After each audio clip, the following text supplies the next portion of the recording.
NMC ವಾರ್ತೆಗಳಿಗೆ ಸ್ವಾಗತ. ನಾನು ಶಶಿಧರ್. ಈಗ ಮುಖ್ಯಾಂಶಗಳು.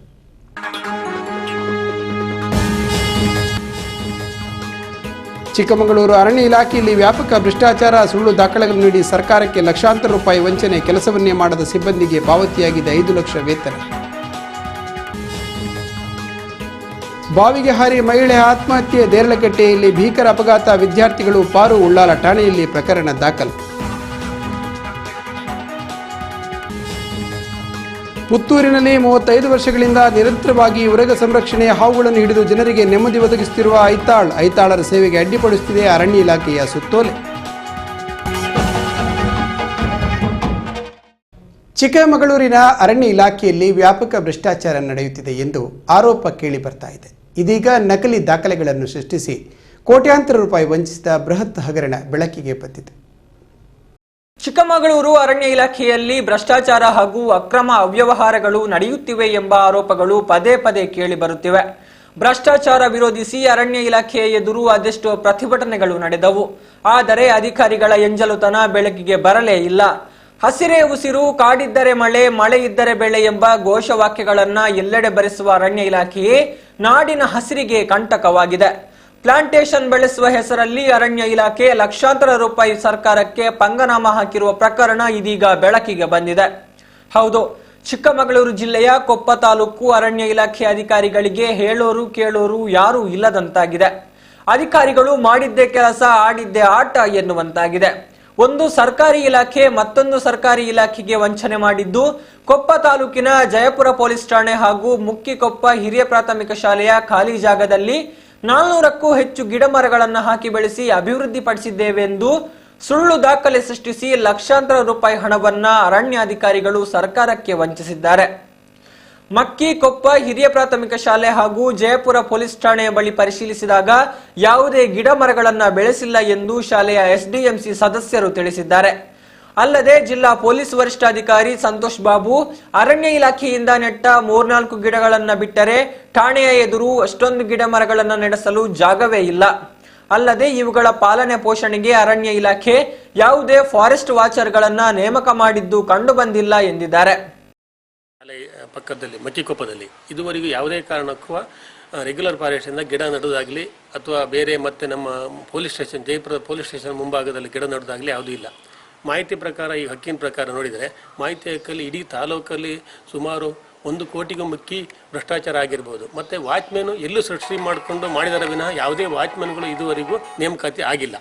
ನನಗೆ ನೋಡಿದ ಹಾಗೆ 8-9ರಿಂದ ಪಂಚಾಯಿತಿ ಒಳಗಡೆಗೂ ಪಂಚಾಯಿತಿಯನ್ನು ಒಂದು ತೀರ್ಮಾನ ತಗೊಂಡು ಅಥವಾ ಪಂಚಾಯಿತಿಲೂ ಅಥವಾ ಅಧ್ಯಕ್ಷರುಗಳಾಗಲಿ ನಾವಾಗಲಿ ಹೋಗಿ ಯಾವುದು ಗಿಡ ನೆಡೋದಕ್ಕಾಗಲಿ ಉದ್ಘಾಟನೆ ಆಗಲಿ ಮತ್ತೊಂದು ಮಾಡಿದ್ದು ನನಗೆ ಗೊತ್ತಿಲ್ಲ. ಇದುವರೆಗೆ ಕಾಮಗಾರಿಗಳು ನಡೆದೂ ಇಲ್ಲ. ಇದು ಭ್ರಷ್ಟಾಚಾರಕ್ಕಾಗಿ ನಡೆದ ಅಂತ ಕಾಣ್ತಾ ಇದೆ ಸರ್. ಏನು ಅರಣ್ಯ ಇಲಾಖೆಯವರು ಹೇಳಿದ್ದಾರೆ, ಇಲ್ಲಿ ನಾವು ಗಿಡ ನೆಟ್ಟು ಅದನ್ನು ಮಾಡಿದ್ವಿ ಇದನ್ನು ಮಾಡಿದ್ವಿ ಅಂತೇಳಿ ಇಲ್ಲಿ ಯಾವುದೇ ಥರದ ಒಂದು ಗಿಡ ನೆಟ್ಟಿಲ್ಲ ಅಥವಾ ವನ ಮಹೋತ್ಸವದ ಕಾರ್ಯಕ್ರಮವನ್ನು ಮಾಡಿಲ್ಲ. ನಾನೀಗ 2 ವರ್ಷದಿಂದ ಎಸ್ಡಿಎಂಸಿ ಅಧ್ಯಕ್ಷನಾಗಿ ಕೆಲಸ ಮಾಡ್ತಿದ್ದೀನಿ. ಆ ಥರದ್ದು ಯಾವುದೋ ಒಂದು ಕೆಲಸನ ಇಲ್ಲಿ ಅವ್ರು ಮಾಡಿಲ್ಲ. ಆಮೇಲೆ ಸರ್ಕಾರಿ ಶಾಲೆಯಲ್ಲಿ ಅಂಥದ್ದೊಂದು ಕಾರ್ಯಕ್ರಮ ಅವ್ರು ಮಾಡಬೇಕಿತ್ತು. ಯಾಕಂತ ಹೇಳಿದ್ರೆ ವನ ಮಹೋತ್ಸವ ಮಾಡೋದು ಅವ್ರೊಂದು ಜವಾಬ್ದಾರಿ, ಅದನ್ನು ಅವ್ರು ಮಾಡಿಲ್ಲ. ಸುಳ್ಳು ಹೇಳಿ ಮತ್ತೊಂದು ಯಾವುದೇ ಥರದೊಂದು ದುಡ್ಡು ಹೊಡೆಯೊಂದು ಕೆಲಸವನ್ನು ಅವ್ರು ಮಾಡ್ಕೊಂಡಿದ್ದಾರೆ. ದಯವಿಟ್ಟು ಇಂಥದ್ದು ಕೆಲಸ ಅವ್ರು ಮಾಡೋದು ಬೇಡ. ಯಾಕಂತ ಹೇಳಿದ್ರೆ ನಮ್ಮ ಒಂದು ಏನು ಈ ಪ್ರದೇಶಗಳಿದ್ದಾವೆ ಇದು ತುಂಬ ಬಿಸಿಲು ಮಾಡಬೇಕಿತ್ತು. ಕಾರಣ ಅಂತ ಹೇಳೋರು ಮಾಡಿಲ್ಲ. ಇದನ್ನ ಸೂಕ್ತವಾದ ಕ್ರಮ ತಗೊಂಡು ಇದನ್ನ ತನಿಖೆ ಮಾಡಬೇಕಂತ ಈ ಮೂಲಕ ಇನ್ನು ಇಷ್ಟಕ್ಕೆ ನಿಲ್ಲದ ಅಧಿಕಾರಿಗಳ ಕರ್ಮಕಾಂಡ. ಈ 2 ನೆಡುತೋಪುಗಳ ಪಾಲನೆಗೆ ಫಾರೆಸ್ಟ್ ವಾಚರ್ಗಳನ್ನ ನೇಮಿಸಲಾಗಿದೆ ಎಂದು ಪ್ರತಿ ತಿಂಗಳು ಸಂಬಳ ಪಡೆದಿದೆ.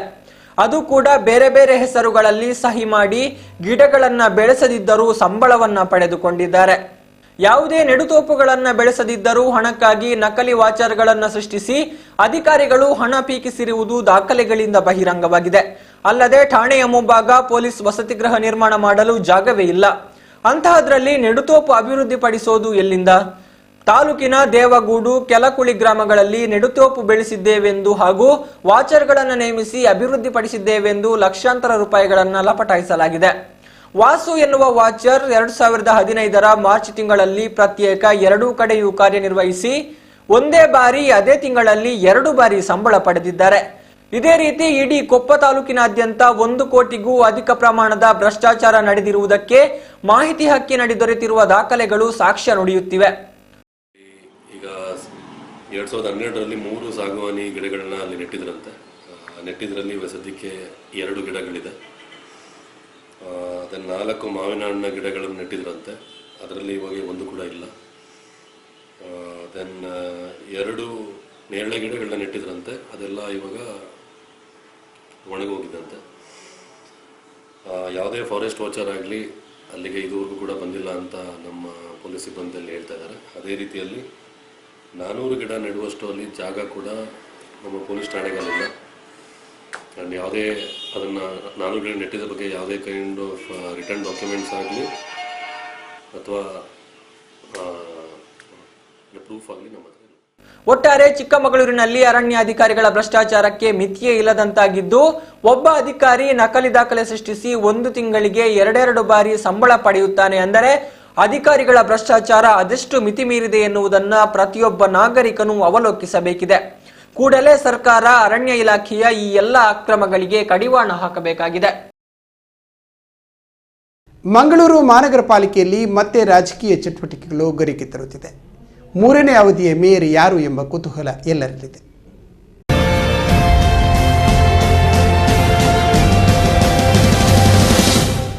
ಈಗಾಗಲೇ ಕುತೂಹಲ ಕೆರಳಿಸಿರುವ ಮಂಗಳೂರು ಪಾಲಿಕೆಯ 18ನೇ ಅವಧಿಯ ಮೇಯರ್ ಉಪಮೇಯರ್ ಚುನಾವಣೆಯು ಮಾರ್ಚ್ 11ರಂದು ನಡೆಯಲಿದೆ.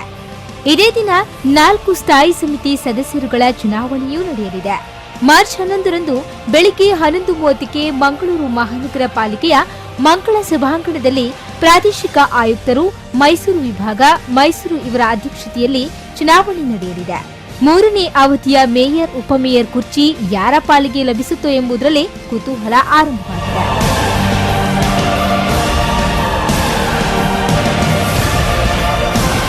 ಪ್ರಥಮ ಅವಧಿಯಲ್ಲಿ ಮಹಾಬಲ ಮಾರ್ಲಾ ಮೇಯರ್ ಪಟ್ಟ ವಹಿಸಿಕೊಂಡು ಉಪಮೇಯರ್ ಕವಿತಾ ವಾಸು ಅಧಿಕಾರ ನಡೆಸಿದ್ರು. ದ್ವಿತೀಯ ಅವಧಿಯಲ್ಲಿ ಆಯ್ಕೆ ವಿಚಾರದಲ್ಲಿ ಕೊನೆಯ ಕ್ಷಣದವರೆಗೂ ಮೇಯರ್ ಯಾರಾಗ್ತಾರೆಂಬ ಕುತೂಹಲದಲ್ಲಿ ಕೊನೆಯಲ್ಲಿ ಹೆಸರು ಬಂದಿದ್ದು ಜಸಿಂತಾ ವಿಜಯ ಆಲ್ಫ್ರೆಡ್. ಉಪಮೇಯರ್ ಆಗಿ ಪುರುಷೋತ್ತಮ ಚಿತ್ತಾಪುರ ಆಯ್ಕೆಯಾಗಿದ್ರು. ಅವರ ಅವಧಿ ಕೊನೆಗೊಳ್ತಾ ಇದ್ದಂತೆ 3ನೇ ಅವಧಿಗೆ ರಾಜಕೀಯ ಪಕ್ಷದಲ್ಲಿ ಬಿರುಸಿನ ಚಟುವಟಿಕೆ ಮುಂದುವರೆದಿದೆ. ಈ ಬಾರಿಯ ಮೇಯರ್ ಮೀಸಲಾತಿ ಸಾಮಾನ್ಯ ಪುರುಷರ ಪಾಲಿಗೆ ಬಂದಿರೋದ್ರಿಂದ ಆಡಳಿತ ಪಕ್ಷ ಕಾಂಗ್ರೆಸ್ ಒಳಗೆ ಚರ್ಚೆ ಶುರುವಾಗಿದ್ದು, ಕೆಲ ಕಾರ್ಪೊರೇಟರ್ಗಳ ಪರಲಾಬಿ ಆರಂಭಗೊಂಡಿದೆ.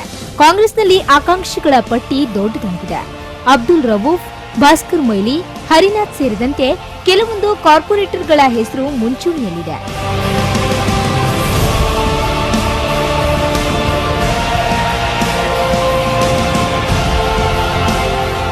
ಕಾಂಗ್ರೆಸ್ ಹೈಕಮಾಂಡ್ ಯಾರನ್ನ ಆಯ್ಕೆ ಮಾಡುತ್ತೆ ಅನ್ನೋದನ್ನ ಕಾದಿರಬೇಕಾಗಿದೆ. ಉಪಮೇಯರ್ ಪಟ್ಟ ಈ ಬಾರಿ ಬಿಜೆಪಿ ಪಾಲಾಗುವ ಸಾಧ್ಯತೆ ಇದೆ. ಉಪಮೇಯರ್ ಮೀಸಲಾತಿ ಪರಿಶಿಷ್ಟ ಪಂಗಡ ಮಹಿಳಾ ಪರವಾಗಿ ಬಂದಿದೆ. ಆಡಳಿತ ಪಕ್ಷದಲ್ಲಿ ಅಭ್ಯರ್ಥಿ ಇಲ್ಲದೇ ಇರೋದ್ರಿಂದ ಕುದುರೆ ವ್ಯಾಪಾರಕ್ಕೆ ಕಾಂಗ್ರೆಸ್ ಮುಂದಾಗ್ತಾರೆ ಎಂಬ ಕುತೂಹಲ ಕೆರಳಿಸಿದೆ. ಅದು ಸಾಧ್ಯವಾಗದಿದ್ದಲ್ಲಿ ವಿರೋಧ ಪಕ್ಷದ 2ನೇ ವಾರ್ಡಿನ ಸುಮಿತ್ರಾ ಕರಿಯ ಅವರ ಪಾಲಿಗೆ ಲಭಿಸಲಿದೆ. ಮಂಗಳೂರು ಮಹಾನಗರ ಪಾಲಿಕೆಯಲ್ಲಿ ಒಟ್ಟು 20 ಬಿಜೆಪಿ ಸದಸ್ಯರಿದ್ದು 3ನೇ ಅವಧಿಯ ಮೀಸಲಾತಿಯಿಂದ ಬಿಜೆಪಿ ಪಾಲಿಗೆ ಅದೃಷ್ಟ ಒಲಿಯಲಿದೆ. ಪಾನಮತ್ತರಾಗಿದ್ದ ವೈದ್ಯಕೀಯ ವಿದ್ಯಾರ್ಥಿಗಳು ಚಲಾಯಿಸುತ್ತಿದ್ದ ಹೋಂಡಾ ಸಿಟಿ ಕಾರು ದೇರಳಕಟ್ಟೆ ಸಮೀಪ ವಿದ್ಯುತ್ ಕಂಬಕ್ಕೆ ಡಿಕ್ಕಿ ಹೊಡೆದು ನುಚ್ಚುಗುಚ್ಚಾಗಿದ್ದರು. ವಿದ್ಯಾರ್ಥಿಗಳು ಅಪಾಯದಿಂದ ಪಾರಾಗಿದ್ದಾರೆ. ವೈದ್ಯ ವಿದ್ಯಾರ್ಥಿಗಳ ಕಾರು ವಿದ್ಯುತ್ ಕಂಬಕ್ಕೆ ಡಿಕ್ಕಿ ಹೊಡೆದ ಪರಿಣಾಮ ಓರ್ವ ವಿದ್ಯಾರ್ಥಿ ಚಿಂತಾಜನಕ ಸ್ಥಿತಿಯಲ್ಲಿ ಆಸ್ಪತ್ರೆಗೆ ದಾಖಲಾದರೆ ಇತರ 4 ಗಂಭೀರ ಗಾಯಗೊಂಡಿರುವ ಘಟನೆ ದೇರಳಕಟ್ಟೆಯ ನಿತ್ಯಾನಂದ ನಗರದ ಬಳಿ ಸಂಭವಿಸಿದೆ. ಕೇರಳ ಮೂಲದ ಮ್ಯಾಥ್ಯೂ ವರ್ಗೀಸ್ ಚಿಂತಾಜನಕ ಸ್ಥಿತಿಯಲ್ಲಿದ್ದು, ಜಾರ್ಜ್ ರೋಹನ್, ಕೌಶಿಕ್ ಥಾಮಸ್, ಸಂಶಾದ್, ರಾಜೀವ್ ಎಂಬವರು ಗಂಭೀರ ಗಾಯಗೊಂಡು ಆಸ್ಪತ್ರೆಯಲ್ಲಿ ಚಿಕಿತ್ಸೆ ಪಡೆಯುತ್ತಿದ್ದಾರೆ. 5 ವಿದ್ಯಾರ್ಥಿಗಳು ದೇರಳಕಟ್ಟೆಯಲ್ಲಿ ಊಟ ಮುಗಿಸಿ ಕುತ್ತಾರು ಕಡೆಗೆ ಕಾರಿನಲ್ಲಿ ಹೊರಟಿದ್ದರು. ಈ ವೇಳೆ ಚಾಲಕನ ನಿಯಂತ್ರಣ ತಪ್ಪಿದ ಕಾರು ರಸ್ತೆಯ ಬದಿಯಲ್ಲಿದ್ದ ವಿದ್ಯುತ್ ಕಂಬಕ್ಕೆ ಡಿಕ್ಕಿ ಹೊಡೆದ ಪರಿಣಾಮ ಕಾರೊಳಗಿದ್ದ ಎಲ್ಲ ವಿದ್ಯಾರ್ಥಿಗಳು ಗಾಯಗೊಂಡಿದ್ದಾರೆ. ಅಪಘಾತದ ತೀವ್ರತೆಗೆ ಕಾರು ಸಂಪೂರ್ಣವಾಗಿ ನುಚ್ಚುಗುಚ್ಚಾಗಿದೆ. ಅಪಘಾತದಿಂದಾಗಿ ಈ ವಲಯದಲ್ಲಿ ಸುಮಾರು 5 ತಾಸು ವಿದ್ಯುತ್ ಸ್ಥಗಿತವಾಗಿತ್ತು. ಉಳ್ಳಾಲ ಪೊಲೀಸರು ಪ್ರಕರಣ ದಾಖಲಿಸಿಕೊಂಡಿದ್ದಾರೆ. ಚಿಕ್ಕಮಗಳೂರಿನ ನರಸಿಂಹರಾಜಪುರ ವ್ಯಾಪ್ತಿಯ ಡಿಪೋ ರಸ್ತೆ ಸಂಪೂರ್ಣ ಹದಗೆಟ್ಟಿದೆ. ಜನರು ಜನಪ್ರತಿನಿಧಿಗಳ ವಿರುದ್ಧ ಆಕ್ರೋಶ ವ್ಯಕ್ತಪಡಿಸುತ್ತಿದ್ದಾರೆ. ಚಿಕ್ಕಮಗಳೂರು ಜಿಲ್ಲೆಯ ನರಸಿಂಹರಾಜಪುರ ಪಟ್ಟಣ ಪಂಚಾಯತ್ಗೆ ಒಳಪಟ್ಟ ಡಿಪೋ ರಸ್ತೆ ಹೊಂಡ ಗುಂಡಿಗಳಿಂದ ತುಂಬಿದೆ. ಮಾರ್ಗ ಮಧ್ಯದಲ್ಲಿ ಮೋರಿಯೂ ಸಹ ಕುಸಿದಿದ್ದು ವಾಹನ ಸಂಚಾರಕ್ಕೆ ಹಾಗೂ ಸಾರ್ವಜನಿಕರು ಓಡಾಡಲು ಕೂಡ ಈ ರಸ್ತೆಯು ಅಯೋಗ್ಯವಾಗಿದೆ.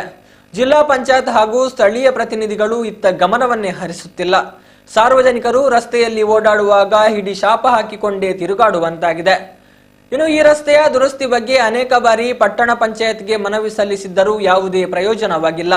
ಸಂಬಂಧಪಟ್ಟ ಇಲಾಖೆಗಳು ಈ ಬಗ್ಗೆ ಗೊತ್ತಿದ್ದರೂ ಕಣ್ಮುಚ್ಚಿಕೊಂಡು ಕುಳಿತಿವೆ.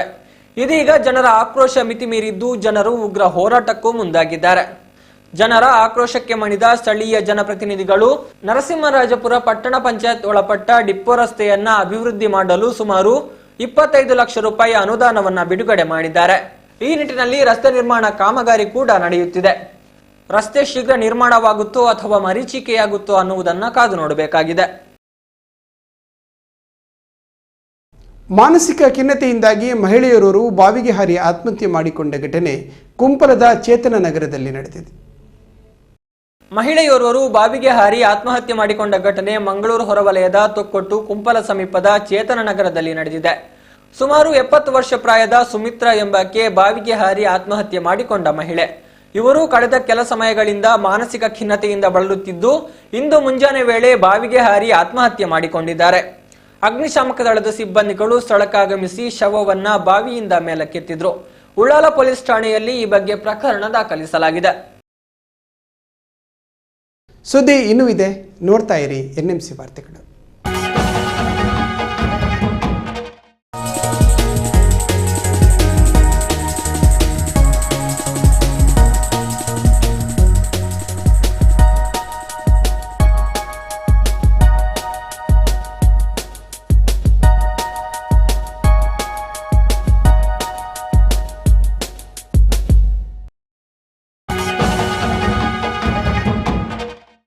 ಕಳೆದ 35 ವರ್ಷಗಳಿಂದ ಪುತ್ತೂರು ಪರಿಸರದಲ್ಲಿ ಹಾವುಗಳನ್ನು ಹಿಡಿದು ಜನರ ಆತಂಕಗಳನ್ನು ನಿವಾರಿಸುವ ಜೊತೆಗೆ ಉರಗ ಸಂರಕ್ಷಣೆಯನ್ನು ಮಾಡುತ್ತಿದ್ದ ಡಾಕ್ಟರ್ ರವೀಂದ್ರನಾಥ್ ಐತಾಳರಿಗೆ ಇದೀಗ ಅರಣ್ಯ ಇಲಾಖೆಯ ಸುತ್ತೋಲೆ ಕಿರಿಕಿರಿ ಉಂಟು ಮಾಡಿದೆ. ಮನೆಯ ಪರಿಸರದಲ್ಲಿ ಅಥವಾ ಮನೆಯೊಳಗೆ ಹಾವುಗಳು ಬಂದಾಗ ಸಾಮಾನ್ಯವಾಗಿ ಜನರು ಭಯಭೀತರಾಗುತ್ತಾರೆ. ನಾಗರಹಾವನ್ನು ಹೊರತುಪಡಿಸಿ ಮಿಕ್ಕ ಎಲ್ಲ ಹಾವುಗಳನ್ನ ಕೊಂದು ಬಿಡುತ್ತಾರೆ.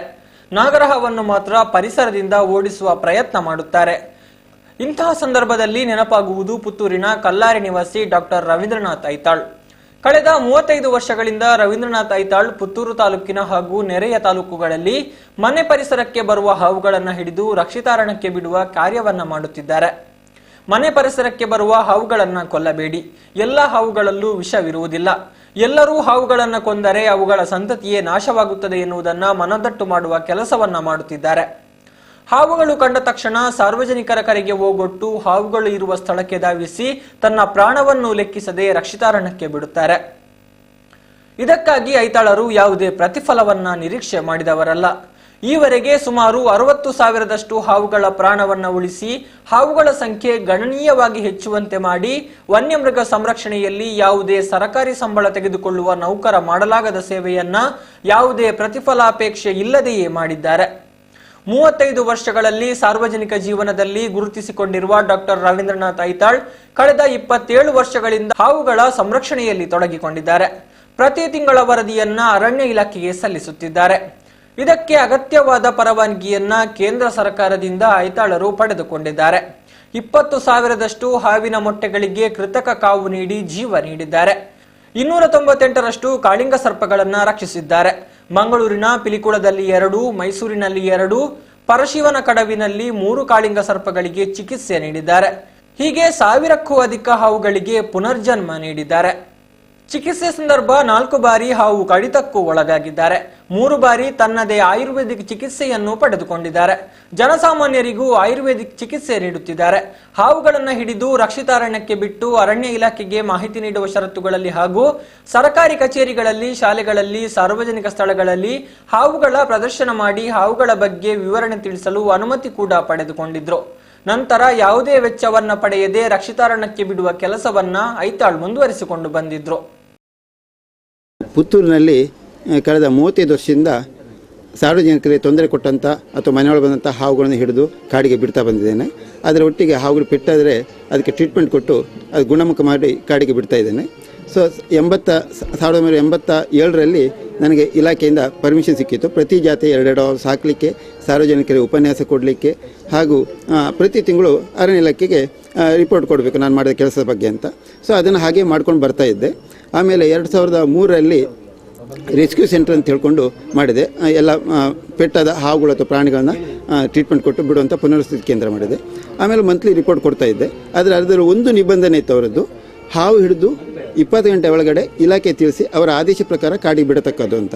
ನಾನು ಆಯುರ್ವೇದಿಕ್ ವೈದ್ಯನಾಗಿ ಹಾವು ಹಿಡಿಲಿಕ್ಕೆ ಹೋಗಿ ಅವ್ರಿಗೆ ಹೇಳೋದು ಅಥವಾ ಹಿಡಿದು ಕೂಡ ಅವ್ರಿಗೆ ಹೋಗಿ ಹೇಳೋದು, ಅಲ್ಲಿ ಕಾಯುವಂಥದ್ದು ಅವ್ರನ್ನ ಅವ್ರು ಹೇಳಿದ ಮೇಲೆ ಮತ್ತೆ 20 ಗಂಟೆ ಬಿಡಲಿಕ್ಕೆ ನನಗೆ ಆಗೋದಿಲ್ಲ. ಯಾಕಂದರೆ ನನಗೆ ದನಗಳಿಗೆ ಹಾವು ಕಚ್ಚಿ ಬರ್ತಾರೆ, ನಾಯಿಗೆ ಹಾವು ಕಚ್ಚಿ ಬರ್ತಾರೆ, ಪೇಷಂಟ್ ಹಾವು ಕಚ್ಚಿ ಬರ್ತಾರೆ.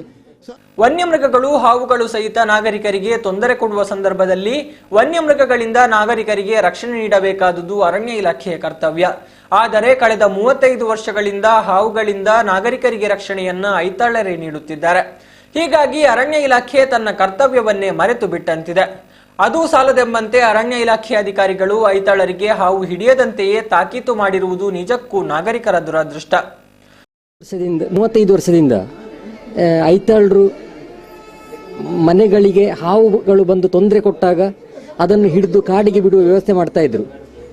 ಮೊನ್ನೆ ನಮ್ಮ ಮನೆಗೆ ಹಾವು ಬಂದಿತ್ತು. ಆಗ ಐತಾಳರಿಗೆ ಫೋನ್ ಮಾಡಿದಾಗ, ಇಲ್ಲ, ಇಲಾಖೆಯಿಂದ ನನಗೆ ತೊಂದರೆ ಆಗಿದೆ, ಆದ್ದರಿಂದ ಇಲಾಖೆಯವರು ನಿರ್ಬಂಧ ಹೇರಿದ್ದಾರೆ, ನಾನು ಬರಬೇಕು ಅಂತೇಳಿ, ಆದರೆ ಇಲಾಖೆಯಿಂದ ಅನುಮತಿ ತಗೊಂಡು ಬನ್ನಿ ಅಂತೇಳಿ ಹೇಳಿದರು. ಅವತ್ತು ಆದಿತ್ಯವಾರ, ಫೋನು ತೆಗಿಲಿಲ್ಲ, ಆಫೀಸು ಬಂದಾಗಿತ್ತು. ಮತ್ತು ಆಫೀಸಿಗೆ ಬಂದು ವಾಪಸ್ ಹೋದೆವು. ಹೋಗಿ ನೋಡುವಾಗ ಹಾವು ಎಲ್ಲಿ ಹೋಗಿದೆ ಅಂತೇಳಿ ಗೊತ್ತಿಲ್ಲ. ಈಗ ಹಾವು ಉಂಟಂತ ಹೇಳುವಂಥದ್ದು ನಮಗೆ ಗೊತ್ತಿಲ್ಲದ ಪರಿಸ್ಥಿತಿ ಆಗಿದೆ. ಮೊದಲಾದರೆ ಫೋನ್ ಮಾಡಿದ ಕೂಡಲೇ ಅವರು ಬಂದು ಹಾವು ಹಿಡಿದು ಹೋಗ್ತಾ ಇದ್ರು. ಆದರೆ ಈಗ ಇಲಾಖೆಯ ನಿರ್ಬಂಧದಿಂದಾಗಿ ನಮಗೆ ಸಮಸ್ಯೆ ಆಗಿದೆ. ಅರಣ್ಯ ಇಲಾಖೆಯ ಅಧಿಕಾರಿಗಳ ಕಾಟದಿಂದಾಗಿ ರವೀಂದ್ರನಾಥ್ ಐತಾಳರು ಇಲಾಖೆಯ ಅನುಮತಿ ಪಡೆದ ನಂತರವೇ ಹಾವು ಹಿಡಿದು ರಕ್ಷಿತಾರಣ್ಯಕ್ಕೆ ಬಿಡುತ್ತೇನೆ ಎಂದು ಹೇಳುವಂತಹ ಪರಿಸ್ಥಿತಿಯನ್ನ ನಿರ್ಮಾಣ ಮಾಡಿದ್ದಾರೆ. ನಾಗರಿಕರಿಗೆ ಹಾವುಗಳಿಂದ ರಕ್ಷಣೆ ಪಡೆಯಲು ಐತಾಳರೇ ಆಗಬೇಕೆಂದೇನೂ ಇಲ್ಲ.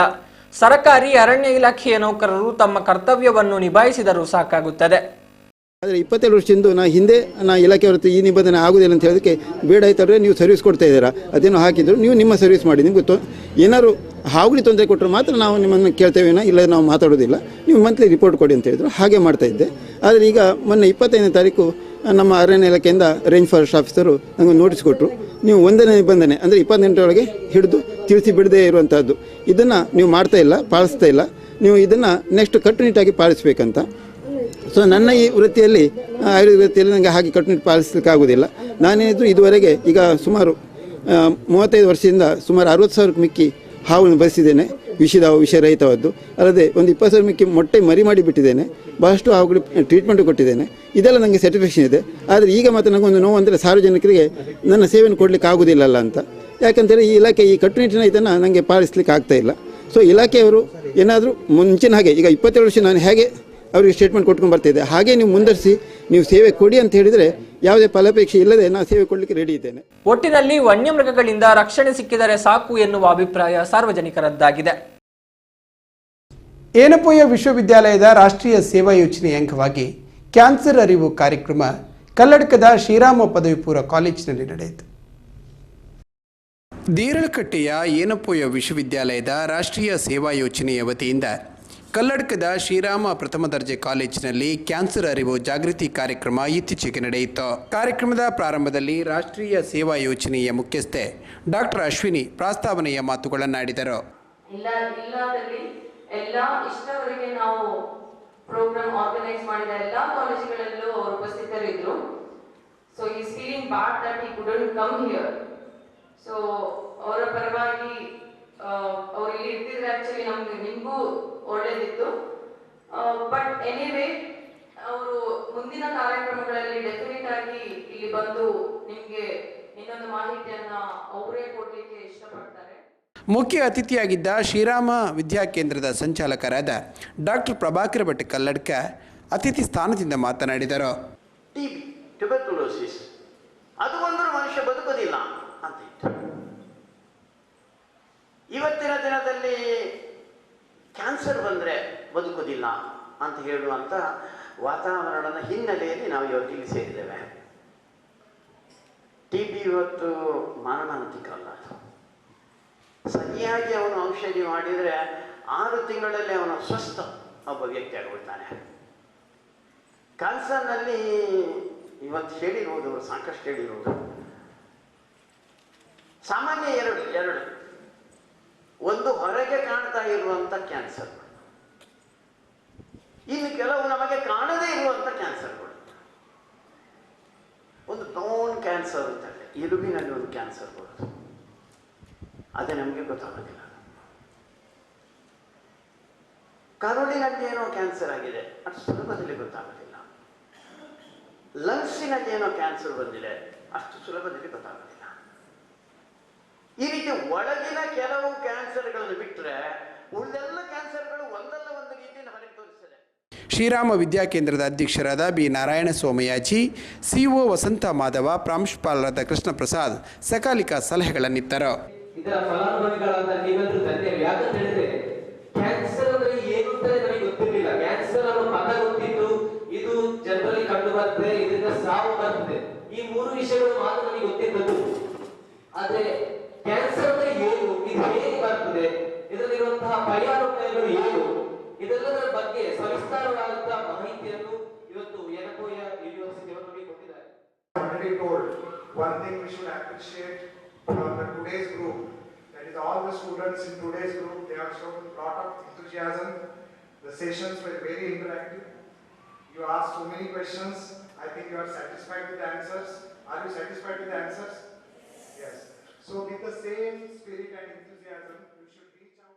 ಡಾಕ್ಟರ್ ಇರ್ಫಾನ್, ಡಾಕ್ಟರ್ ಶಾಹುಲ್ ಹಮೀದ್, ರೇಷ್ಮಾ ಮುಂತಾದವರು ಈ ವೇಳೆ ಹಾಜರಿದ್ದರು. ದೇರಳಕಟ್ಟೆಯ ನಿಟ್ಟೆ ವಿವಿ ಆಶ್ರಯದಲ್ಲಿ ತಂಬಾಕು ದುಷ್ಪರಿಣಾಮದ ಕುರಿತಾದ ಕಾರ್ಯಾಗಾರವೊಂದು ಇತ್ತೀಚೆಗೆ ನಡೆಯಿತು. ದೇರಳಕಟ್ಟೆಯ ನಿಟ್ಟೆ ವಿಶ್ವವಿದ್ಯಾಲಯದ ಕ್ಷೇಮ ಆಸ್ಪತ್ರೆಯಲ್ಲಿ ನೂತನವಾಗಿ ಸ್ಥಾಪಿಸಲಾದ ತಂಬಾಕು ವರ್ಜನ ಕೇಂದ್ರ ಉದ್ಘಾಟನೆ ಮತ್ತು ಕುಟುಂಬ ಸಹಮಿಲನ ಸಭೆಯನ್ನು ಎವಿ ಬಾಳಿಗ ಚಾರಿಟೇಬಲ್ ಟ್ರಸ್ಟ್ನ ನಿರ್ದೇಶಕ ಡಾಕ್ಟರ್ PV ಭಂಡಾರಿ ಉದ್ಘಾಟಿಸಿ ಮಾತನಾಡುತ್ತಿದ್ದರು.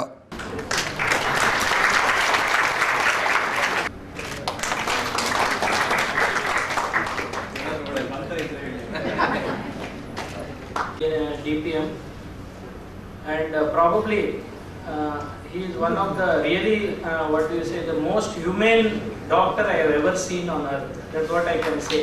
It's not an exaggeration, because I am a very big film lover. If Munnabai MBBS had seen Satish Rao work, there would have a lot of changes would have. ಮೋಜಿಗಾಗಿ cigarette ಮತ್ತು ಮದ್ಯದ ಹಾದಿಯನ್ನು ಆರಂಭಿಸುವ ಮಂದಿ ಅಮಲು ಪದಾರ್ಥಗಳ ದಾಸರಾಗಿ ಬಿಡುತ್ತಾರೆ. ಇದನ್ನು ಒತ್ತಾಯಪೂರ್ವಕವಾಗಿ ಯಾರಿಂದಲೂ ನಿಲ್ಲಿಸಲು ಅಸಾಧ್ಯ. ಬದಲಿ ಔಷಧಿಗಳಿಂದ ಮನ ಪರಿವರ್ತನೆಯ ಮೂಲಕ ವ್ಯಸನ ಮುಕ್ತರನ್ನಾಗಿಸಬಹುದು ಎಂದರು. ನಿಟ್ಟೆ ವಿಶ್ವವಿದ್ಯಾಲಯದ ಸಹ ಕುಲಾಧಿಪತಿ professor doctor M Shantaram Shetty ಮಾತನಾಡಿ, 4 ದಶಕಗಳ ಹಿಂದೆ ಮನಃಶಾಸ್ತ್ರಜ್ಞರು ವೈದ್ಯಕೀಯ ಕ್ಷೇತ್ರದಲ್ಲಿ ಏನೂ ಅಲ್ಲ ಎಂಬ ಭಾವನೆ ಸಮಾಜದಲ್ಲಿ ಬೇರೂರಿತ್ತು. ಆದರೆ ಪ್ರಸ್ತುತ ದಿನಗಳಲ್ಲಿ ಮನಃಶಾಸ್ತ್ರಜ್ಞರು ವೈದ್ಯಕೀಯ ಕ್ಷೇತ್ರದಲ್ಲಿಯೇ ಮುಂಚೂಣಿಯಲ್ಲಿದ್ದಾರೆ ಎಂದರು. ಒಂದು ಮೂಳೆ ಮುರಿತದ ಒಬ್ಬ ರೋಗಿ ಬಂದಾಗ ಅವನು ಸ್ಮೋಕಿಂಗ್ ಮಾಡ್ತಿರೋ ಅದು ಸಿಗರೇಟ್ ಎಳಿತಾ ಇರ್ಬೋದು, ಅಥವಾ ಆಲ್ಕೋಹಾಲನ್ನು ದಿನನಿತ್ಯ ಸೇವಿಸುತ್ತಾ ಇರ್ಬೋದು. ಅದರಿಂದ ಆಗುವ ಆಘಾತ ದಿವಸವಾಗಲೂ ನಾವು ನೋಡಿದರೆ ಎಷ್ಟು ಆ ಕುಟುಂಬದವರು ಅದರಿಂದ ಕಷ್ಟಪಡುತ್ತಿದ್ದಾರೆ ಎಂಬುದನ್ನು ನಾನು ದಿನನಿತ್ಯ ನೋಡುವ. ಕ್ಷೇಮ DN professor doctor Satish Bhandari, Nitte ವಿವಿ ಕುಲಸಚಿವ ಪ್ರೊಫೆಸರ್ ಡಾಕ್ಟರ್ ರಮೇಶ್ M ಮೂಡಿತಾಯ ಹಾಗೂ ಕ್ಷೇಮ ವೈದ್ಯಕೀಯ ಅಧೀಕ್ಷಕಿ ಡಾಕ್ಟರ್ ಕರುಣಾ ರಮೇಶ್ ಉಪಸ್ಥಿತರಿದ್ದರು. ಕಾರ್ಯಕ್ರಮದಲ್ಲಿ ಕ್ಷೇಮದಿಂದ ಚಿಕಿತ್ಸೆ ಪಡೆದು ಅಮಲು ವ್ಯಸನ ಮುಕ್ತಗೊಳಿಸುವಲ್ಲಿ ಸೇವೆ ಸಲ್ಲಿಸಿದವರನ್ನು ಸನ್ಮಾನಿಸಲಾಯಿತು. ಮನಃಶಾಸ್ತ್ರ ವಿಭಾಗದ ಮುಖ್ಯಸ್ಥ ಡಾಕ್ಟರ್ ಸತೀಶ್ ರಾವ್ ಸ್ವಾಗತಿಸಿದರು. ಡಾಕ್ಟರ್ ವಿಶಾಲ್ ನಿಟ್ಟೆ ವಿವಿಯ ಕ್ಷೇಮ ಮೆಡಿಕಲ್ ಅಕಾಡೆಮಿಯ ಮನಃಶಾಸ್ತ್ರ ವಿಭಾಗದಲ್ಲಿ ನೀಡುತ್ತಿರುವ ಚಿಕಿತ್ಸೆ ಹಾಗೂ ಸೌಲಭ್ಯಗಳ ಕುರಿತು ಪ್ರಾಸ್ತಾವಿಕ ಮಾತುಗಳನ್ನಾಡಿದರು. ಡಾಕ್ಟರ್ ಸಂತೋಷ್ ಪ್ರಭು ವಂದಿಸಿದರು. ಮಂಗಳೂರಿನ ಯೆನಪೋಯ ಮೆಡಿಕಲ್ ಕಾಲೇಜಿನಲ್ಲಿ ವಿಶ್ವ ಕಿಡ್ನಿ ದಿನಾಚರಣೆಯ ಪ್ರಯುಕ್ತ ವಿವಿಧ ಕಾರ್ಯಕ್ರಮಗಳನ್ನು ಹಮ್ಮಿಕೊಳ್ಳಲಾಗಿದೆ. ಮಂಗಳೂರಿನ ಯೆನಪೋಯ ಮೆಡಿಕಲ್ ಕಾಲೇಜು ವತಿಯಿಂದ ವಿಶ್ವ ಕಿಡ್ನಿ ದಿನಾಚರಣೆಯ ಅಂಗವಾಗಿ ವಿವಿಧ ಕಾರ್ಯಕ್ರಮಗಳನ್ನು ಆಯೋಜಿಸಲಾಗಿದೆ ಎಂದು ಮೆಡಿಕಲ್ ಕಾಲೇಜಿನ ಮುಖ್ಯ ಕಾರ್ಯನಿರ್ವಹಣಾಧಿಕಾರಿ ಡಾಕ್ಟರ್ ಮೊಹಮ್ಮದ್ ಅಮೀನ್ ವಾಣಿ ಹೇಳಿದ್ದಾರೆ.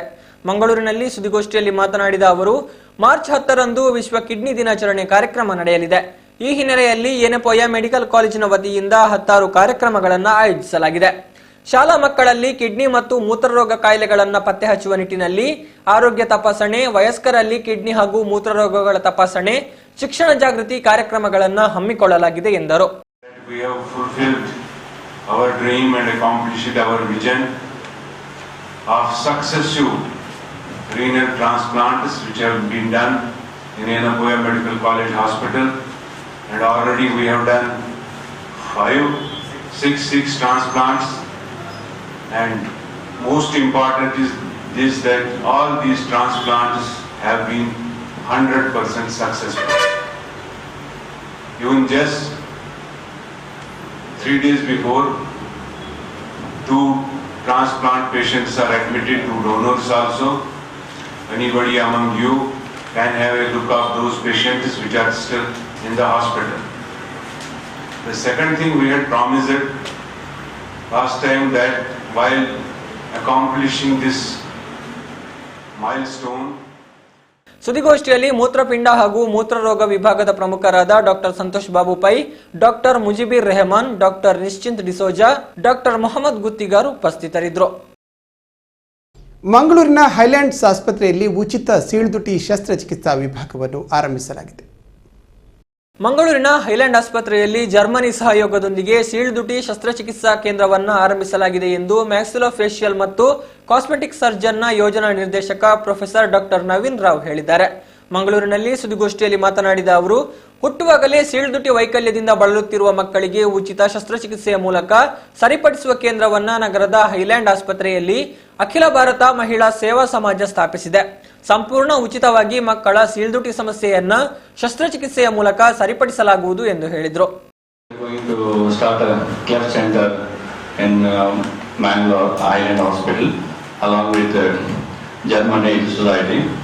Which is my friend Mr. Dushan Prasad will be highlighting the details.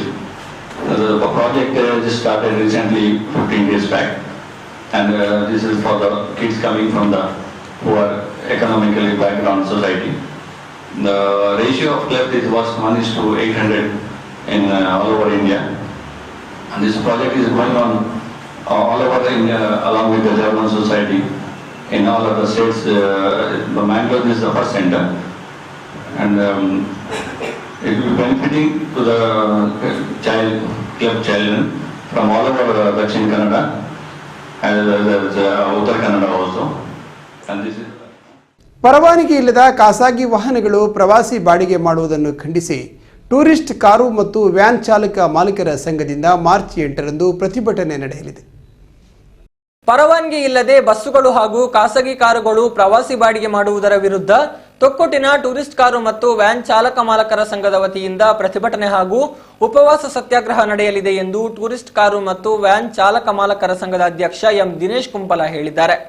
ಸುದ್ದಿಗೋಷ್ಠಿಯಲ್ಲಿ ಈ ಬಗ್ಗೆ ಮಾತನಾಡಿದ ಅವರು, ಖಾಸಗಿ ಬಸ್ಗಳು, ಕಾರುಗಳ ಭರಾಟೆಯಿಂದಾಗಿ ಇಂದು ಟ್ಯಾಕ್ಸಿ ಚಾಲಕರಿಗೆ ಜೀವನ ನಿರ್ವಹಣೆ ಕಷ್ಟ ಸಾಧ್ಯವಾಗಿದೆ. ಆನ್ಲೈನ್ ಬುಕಿಂಗ್ ವ್ಯವಸ್ಥೆ ಬಂದ ಬಳಿಕವಂತೂ ಟ್ಯಾಕ್ಸಿ ಚಾಲಕರು ಕಂಗಾಲಾಗಿ ಹೋಗಿದ್ದಾರೆ. ಈ ಬಗ್ಗೆ ಪೊಲೀಸರಿಗೆ ದೂರು ನೀಡಿದ್ರೂ ಪೊಲೀಸ್ ಇಲಾಖೆ ಕ್ರಮ ಕೈಗೊಳ್ಳುತ್ತಿಲ್ಲ. ಈ ಹಿನ್ನೆಲೆಯಲ್ಲಿ ಮಾರ್ಚ್ 8ರಂದು ಟ್ಯಾಕ್ಸಿಮೆನ್ ಮತ್ತು ಮ್ಯಾಕ್ಸಿಕ್ಯಾಬ್ ಅಸೋಸಿಯೇಷನ್ನ ನೇತೃತ್ವದಲ್ಲಿ ಟೂರಿಸ್ಟ್ ಕಾರು ಮತ್ತು ವ್ಯಾನ್ ಚಾಲಕ ಮಾಲಕರ ಸಂಘದ ವತಿಯಿಂದ ತೊಕ್ಕೊಟ್ಟು ಬಸ್ ಸ್ಟ್ಯಾಂಡ್ ಬಳಿ ಪ್ರತಿಭಟನೆ ಹಾಗೂ ಉಪವಾಸ ಸತ್ಯಾಗ್ರಹ ನಡೆಯಲಿದೆ ಎಂದರು. ಟೂರಿಸ್ಟ್ ವಾಹನ ಪರವಾನಗಿಯನ್ನು ತೆಗೆದುಕೊಂಡು ಕಾರು ಮತ್ತು ಮ್ಯಾಕ್ಸ್ ಕ್ಯಾಬ್ ಅನ್ನು ಅದರಲ್ಲಿ ದುಡಿಯುತ್ತಾ ಇತ್ತೀಚಿನ ದಿನಗಳಲ್ಲಿ ಬಹಳಷ್ಟು ಕಷ್ಟಕರವಾದ ದಿನವನ್ನು ನಾವು ಎದುರು ನೋಡ್ತಾ ಇದ್ದೇವೆ. ಯಾಕಂತ ಹೇಳಿದ್ರೆ, ನಾವು ನಮ್ಮ ಪರಿಸ್ಥಿತಿ ಹೇಗಿದೆ ಅಂತ ಹೇಳಿದ್ರೆ, ನಾವು ದುಡಿಯುವ ದುಡಿಮೆಗಿಂತ ಜಾಸ್ತಿ ತೆರಿಗೆಯನ್ನು ಕಟ್ಟುವ ಒಂದು ಸಂದರ್ಭ ಇತ್ತೀಚಿನ ದಿನಗಳಲ್ಲಿ ಬಂದಿದೆ. ಯಾಕಂತ ಹೇಳಿದ್ರೆ, ನಾವು ನಿಮಗೆ ಎಲ್ಲರಿಗೂ ಗೊತ್ತಿದ್ದ ಹಾಗೆ ಕರಾವಳಿ ಭಾಗದ ಏನು ಟೂರಿಸ್ಟ್ ಪರವಾನಗಿ ಹೊಂದಿದ ವಾಹನದವರಿದ್ದಾರೆ, ಅವರೆಲ್ಲರೂ ಕಾಂಟ್ರಾಕ್ಟ್ ಬೇಸ್ ಬಾಡಿಗೆ ಹೋಗುವಂತರು. ಈ ಘಟ್ಟದ ಮೇಲಿಂದ ಸುದ್ದಿಗೋಷ್ಠಿಯಲ್ಲಿ ಸಂಘದ ಪದಾಧಿಕಾರಿಗಳಾದ ನವೀನ್ ಕುಮಾರ್, ಪ್ರಶಾಂತ್ ಆಳ್ವ, ಸುಧಾಕರ್, ದೇವಿಶ್ ಸರಳಾಯ ಉಪಸ್ಥಿತರಿದ್ದರು.